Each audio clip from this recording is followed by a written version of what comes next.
સમાચાર અત્યારે હાલ પ્રાપ્ત થઈ રહ્યા છે। અમેરિકાથી વધુ 116 ભારતીયો ડિપોર્ટ કરાયા। 8 ગુજરાતીઓનું અમદાવાદ એરપોર્ટ પર આગમન થયું છે।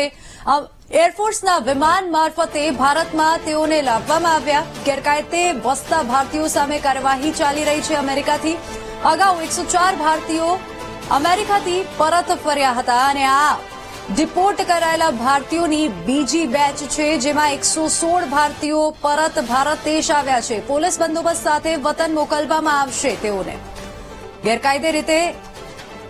ગેરકાયદે રીતે તેઓ અમેરિકા ગયા હતા। ઇલીગલ ઇમિગ્રન્ટ્સને ત્યાંથી પરત ડિપોર્ટ કરાયા છે। વધુ વિગતો સાથે અનિતા આપણી સાથે ફોન લાઈન પર જોડાઈ ગયા છે। અનિતા, અમેરિકાથી વધુ એક બેચ ભારતીયોને લઈને પરત આવી છે, શું વધુ વિગતો?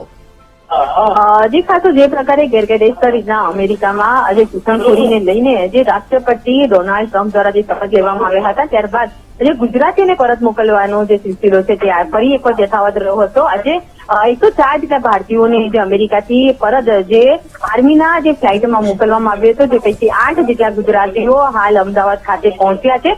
10:55ની આસપાસ જે પંજાબના અમૃતસરથી અમદાવાદ એરપોર્ટ ખાતે પહોંચ્યા હતા અને ત્યારબાદ પોલીસના ચુસ્ત બંદોબસ્ત વચ્ચે તેઓને પોતાના નિવાસ સ્થાને મોકલવામાં આવ્યા છે। ખાસ કરીને મહેસાણા, ગાંધીનગર અને અમદાવાદના જુદા જુદા વિસ્તારના આ ભારતીયો જે હતા, જે અત્યારે અમદાવાદ ખાતે પહોંચ્યા હતા, એ દરમિયાન આઈબી અને સીઆઈડીની ટીમ દ્વારા તેઓની પૂછપરછ પણ કરવામાં આવી હતી।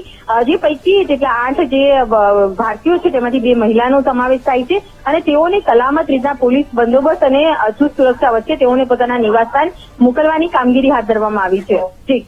જી અનિતા, આભાર સમગ્ર માહિતી બદલ।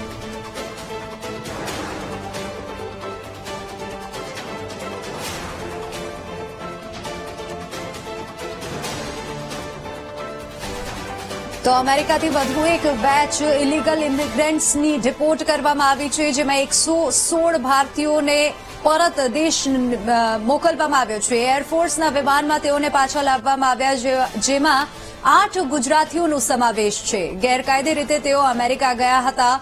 ડંકીના રૂટથી તેઓ ત્યાં ગયા હતા અને પછી અમેરિકામાં ટ્રમ્પ સરકાર બન્યા પછી જ પ્રથમ જે કાર્યવાહી કરવામાં આવી તે ઇલીગલ ઇમિગ્રન્ટ્સને બહાર નીકાળવાની કાર્યવાહી હતી।